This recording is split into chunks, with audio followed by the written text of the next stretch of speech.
आप सभी का हमारे चैनल पर बहुत बहुत स्वागत है।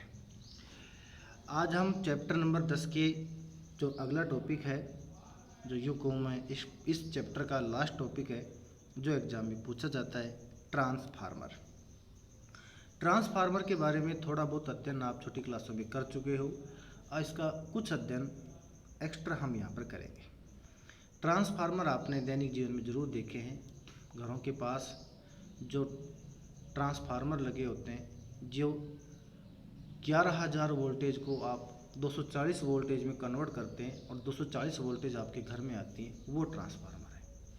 ट्रांसफार्मर का मतलब ये नहीं है कि 11,000 को 240 में कन्वर्ट करे। ये कम वोल्टेज को ज़्यादा कर सकता है और ज़्यादा वोल्टेज को कम कर सकता है। तो ट्रांसफार्मर क्या होते हैं? वह उपकरण होता है जो प्रत्यावर्ती वोल्टता को कम या अधिक कर सकता है, ट्रांसफार्मर कहलाता है।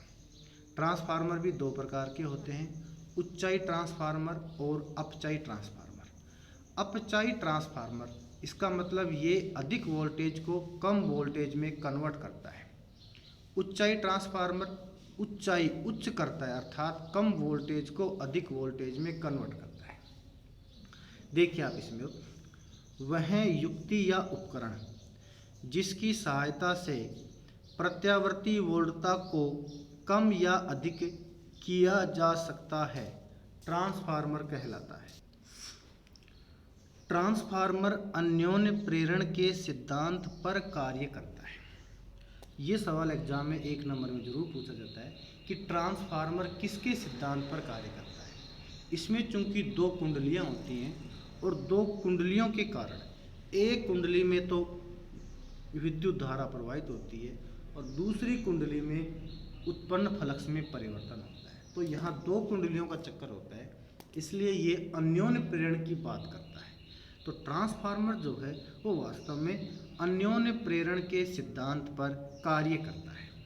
बनावट, ट्रांसफार्मर में तांबे के तार की 2 कुंडलियाँ P व S होती हैं।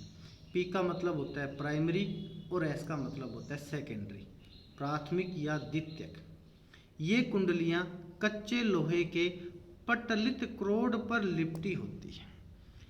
लोहा कैसा होता है? कच्चा लोहा, क्योंकि कच्चा लोहा जो है वो चुंबकत्व का कार्य करता है। ठीक है, ये कच्चा लोहा जो है वो अस्थायी चुंबक का कार्य करता है, इसलिए कच्चे लोहे का पट्टलित क्रोड क्या होता है ये समझ लो।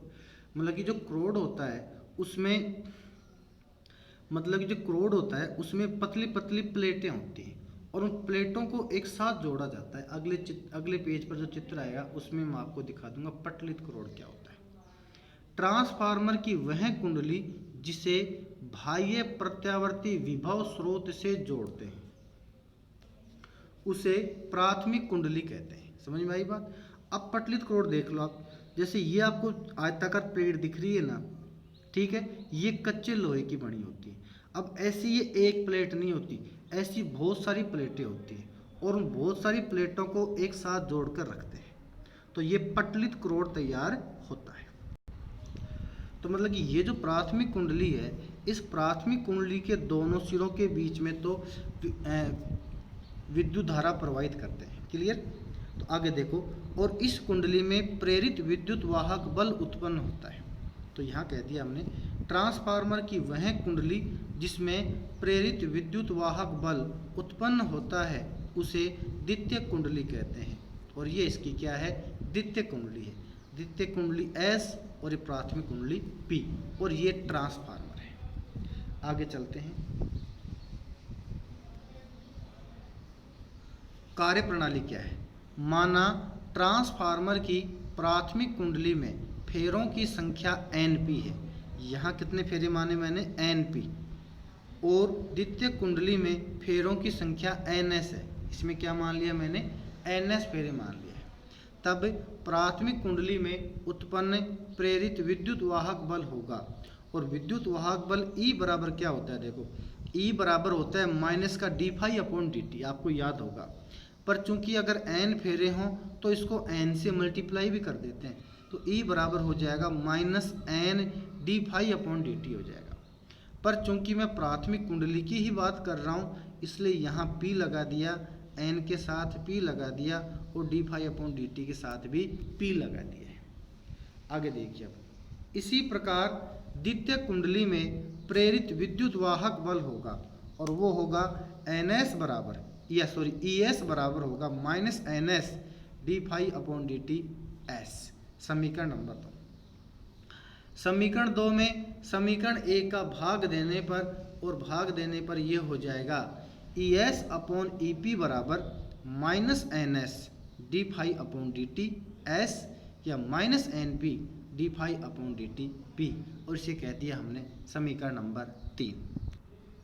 आगे देखिए अब कि यदि ट्रांसफार्मर में ऊर्जा हानि को नगण्य माने, ऊर्जा जो हानि होती है ट्रांसफार्मर में उसको क्या माना हमने, नगण्य माना। हालांकि ऐसा संभव नहीं है, कुछ न कुछ ऊर्जा हानि यहाँ अवश्य होती है, लेकिन सिंप्लिसिटी के लिए हमने ऐसा मान लिया कि प्राथमिक कुंडली में जो फ्लक्स पैदा हो रहा था वो पूरा का पूरा फ्लक्स द्वितीय कुंडली से संबद्ध हो गया है, जुड़ गया है। अगर ऐसी पोजीशन होती है तो कोई ऊर्जा हानि नहीं होती है, लेकिन 100% ये बात सत्य नहीं है।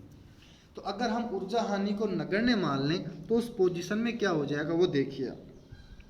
उस पोजीशन में जो प्राथमिक कुंडली में फ्लक्स में परिवर्तन की जो दर है d∅dt P, उसका मान द्वितीय कुंडली में होने वाले फ्लक्स में परिवर्तन की दर के बराबर होगा, अर्थात d∅dt S is equal to d∅dt P। ये बन गया समीकरण नंबर 4। अब ये समीकरण 4 की वैल्यू जब मैं समीकरण 3 में रख दूंगा तो क्या होगा वहाँ पे देखो आप। समीकरण 3 में आपको दिखाऊं तो यहाँ से देखिए आप, ये था समीकरण 3, ठीक है। तो ये इसके बराबर हो गया तो ये एक दूसरे को काट देगा, माइनस से माइनस कट जाएगा, तो ES/EP बराबर हो जाएगा NS/NP। और ये बात यहाँ लिख दी है कि ES/EP is equal to NS/NP, समीकरण नंबर 5। दूसरी बात हमने कह दिया था कि कोई ऊर्जा हानि नहीं हो रही है, ऊर्जा हानि को नगण्य मान रहे हैं, तो इसका मतलब द्वितीय कुंडली से जो शक्ति होगी, द्वितीय कुंडली में जो पावर होगी वो प्राथमिक कुंडली में पावर के बराबर होगी, अर्थात ES/IS is equal to EP/IP। जहाँ ES/IS क्या है, ये सेकेंडरी कुंडली की बात कर रहा है और ये प्राथमिक कुंडली की बात कर रहा है। तो ES/IS जो को P बराबर, वास्तव में P बराबर VI होता है, आपको मैं बता दूं P बराबर क्या होता है VI, ऐसा आपने पहले पढ़ लिया होगा। V की जगह यहाँ E लिखा है इसलिए हो गया EI। तो ये हो गया ES/IS और ये हो गया EP/IP, क्लियर। तो ES/EP बराबर हो जाएगा IP/IS। देखो उल्टा संबंध है इसका, देखो यहाँ S ऊपर था तो N का भी S ऊपर था, P नीचे था तो N का भी P नीचे था, लेकिन यहाँ उल्टा है, S के साथ P और P के साथ S। अब बात करें अगर हम समीकरण जो 5 और 6 है, इसको अगर मैं एक साथ लिखना चाहूँ तो ES/EP बराबर NS/NP। ये तो इक्वल है, लेकिन I का संबंध इससे अपोजिट होता है, इसलिए IP/IS आएगा। ये तो हो गया ट्रांसफार्मर की बात। ट्रांसफार्मर के प्रकार, ट्रांसफार्मर 2 प्रकार के होते हैं। आपको जैसे शुरुआत में मैंने बताया था कि ट्रांसफार्मर 2 प्रकार के होते हैं। पहला है उच्चाई ट्रांसफार्मर और दूसरा है अपचाई ट्रांसफार्मर। नाम से स्पष्ट हो रहा है, उच्चाई का मतलब होता है कि ऐसा ट्रांसफार्मर, इस ई की जगह ये आएगा, मैं लिखता हूँ इसको, ये हो गया उच्चाई ट्रांसफार्मर, है ना। तो समझना मेरी बात, उच्चाई उच्च करता है किसको, वोल्टेज को। मतलब ऐसा ट्रांसफार्मर जो वोल्टेज को उच्च करता है, उच्चाई ट्रांसफार्मर कहलाता है। वह समझ में आ रही होगी आपको। और उच्च कब करेगा, जब उसके द्वितीय कुंडली में फेरे ज़्यादा होंगे। मान लो प्राथमिक कुंडली में 10 फेरे हैं, द्वितीय कुंडली में 100 फेरे हैं, तो इसका मतलब वो जो वोल्टेज उसको देंगे उसका 10 गुना वोल्टेज वो कर देगा, क्लियर। तो उच्चाई ट्रांसफार्मर में द्वितीय कुंडली में फेरों की संख्या ज़्यादा होती है। सबसे पहली बात देखो, NS ग्रेटर देन NP, बात समझ में आ गई। दूसरा, उच्चाई ट्रांसफार्मर क्या करता है, वोल्टेज को भी उच्च करता है, तो इसका मतलब द्वितीय कुंडली पर वोल्टेज ज़्यादा रहेगी किससे, प्राथमिक कुंडली से, अर्थात ES ग्रेटर देन EP। और आपको बताया था कि ई और आई का संबंध उल्टा होता है, तो यहाँ I S less than I P हो जाएगा। तो इसकी परिभाषा पढ़ो, वह ट्रांसफार्मर जो कम वोल्टता को अधिक वोल्टता में बदल देता हो क्या कहलाता है? उच्चाई ट्रांसफार्मर कहलाता है। उच्चाई ट्रांसफार्मर कहलाता है। और उच्चाई ट्रांसफार्मर के लिए E S greater than E P, N S greater than N P और I S less than I P. समझ में आ गया होगा आपको। अपचाई ट्रांसफार्मर अपचयन करता है, कम करता है, अर्थात ये अधिक वोल्टेज को कम वोल्टेज में कन्वर्ट करता है। अर्थात वोल्टेज ई पी तो ज़्यादा थी और ई एस को क्या कर दिया इसने? कम कर दिया। वोल्टेज का फेरों का संबंध भी सेम होता है। अपचयन का मतलब, अपचाई का मतलब कम करता है, इसका मतलब द्वितीय कुंडली में फेरों की संख्या प्राथमिक कुंडली से कम होती है, तो एन एस की वैल्यू एन पी से कम है और ये संबंध जस्ट अपोजिट होता ही है। तो वह ट्रांसफार्मर जो अधिक वोल्टता को कम वोल्टता में परिवर्तित करता हो अपचाई ट्रांसफार्मर कहलाता है। अर्थात E S less than E P, N S less than N P, I S greater than I P. अगला टॉपिक है और वह ट्रांसफार्मर की दक्षता। दक्षता से मतलब आप समझते होंगे कि भाई कितनी शक्ति ट्रांसफार्मर दे रहा है और कितनी शक्ति वो ले रहा है, उसका अनुपात क्या कहलाता है? उसकी दक्षता कहलाता है। देखो आप, दक्षता वास्तव में निर्गत शक्ति बटे निवेशी शक्ति का प्रतिशत भाग है या गुणा 100% है। देखो आप, किसी ट्रांसफार्मर के लिए निर्गत शक्ति तथा निवेशी शक्ति का अनुपात ट्रांसफार्मर की दक्षता कहलाती है। अर्थात दक्षता बराबर निर्गत शक्ति अपॉन निवेशी शक्ति गुणा 100%, या eta is equal to P zero upon P I गुणा 100%। पी जीरो बराबर रहेगा E S I S, P I बराबर रहेगा ई पी आई पी गुणा 100%, ईटा बराबर। क्लियर? आदर्श ट्रांसफार्मर की दक्षता 100% होती है, लेकिन वास्तविक ट्रांसफार्मर के साथ ऐसा नहीं होता। मतलब आदर्श ट्रांसफार्मर में हम ये मान के चलते हैं कि जितनी शक्ति वो ले रहा है उतनी ही शक्ति वो दे रहा है, क्योंकि उसमें फ्लक्स की कोई हानि नहीं होती है। लेकिन ऐसा वास्तव में नहीं होता है। तो अगर सवाल एग्जाम में आए कि आदर्श ट्रांसफार्मर की दक्षता कितनी होती है, तो आपको आंसर देना है 100% होती है, लेकिन वास्तविक ट्रांसफार्मर के साथ ऐसा नहीं होता है। क्लियर?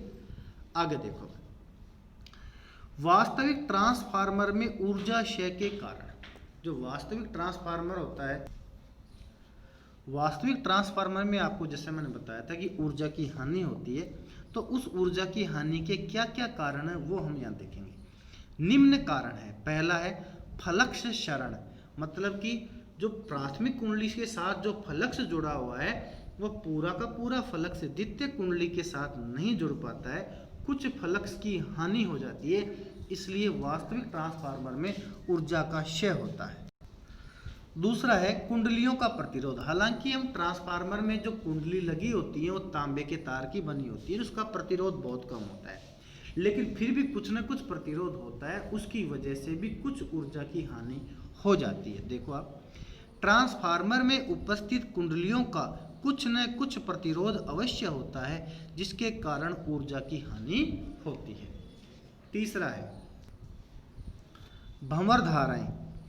ट्रांसफार्मर में भंवर धाराएं उत्पन्न होती है। भंवर धाराएं का मतलब एडी करंट। एडी करंट आपको मैंने पहले पढ़ा भी दिया था कि इसमें चूंकि क्रोड होता है, उस क्रोड में भंवर धारा उत्पन्न होती है। भंवर धारा के कारण कुछ ऊर्जा की हानि होती है। तो इस भंवर धारा के कारण होने वाली ऊर्जा की हानि को कम करने के लिए ही वहाँ पटलित क्रोड उपयोग में लिए जाते हैं। तो देखो आप, ट्रांसफार्मर में भंवर धाराएं उत्पन्न होती हैं, जिसके कारण ऊर्जा की हानि होती है। भंवर धाराओं से बचने के लिए पटलित क्रोड का उपयोग करते हैं। अगला है नंबर 4 शैथिल्य क्षय। शैथिल्य क्षय से मतलब क्या है? ट्रांसफार्मर में विद्युत धारा प्रवाहित करते हैं तो वो चुंबकित होता है, फिर विचुंबकित होता है, फिर चुंबकित होता है, फिर विचुंबकित होता है, क्योंकि प्रत्यावर्ती धारा की आवृत्ति 50 हर्ट्ज होती है, इस वजह से ऐसा होता है। तो लगातार वो चुंबकित विचुंबकित होता रहता है, जिसके कारण ऊर्जा की हानि होती है। तो ट्रांसफार्मर में उपस्थित क्रोड का लगातार चुंबकन विचुंबकन होता रहता है, जिसके कारण भी ऊर्जा की हानि होती है। और इसके साथ ही चैप्टर फिनिश होता है। धन्यवाद।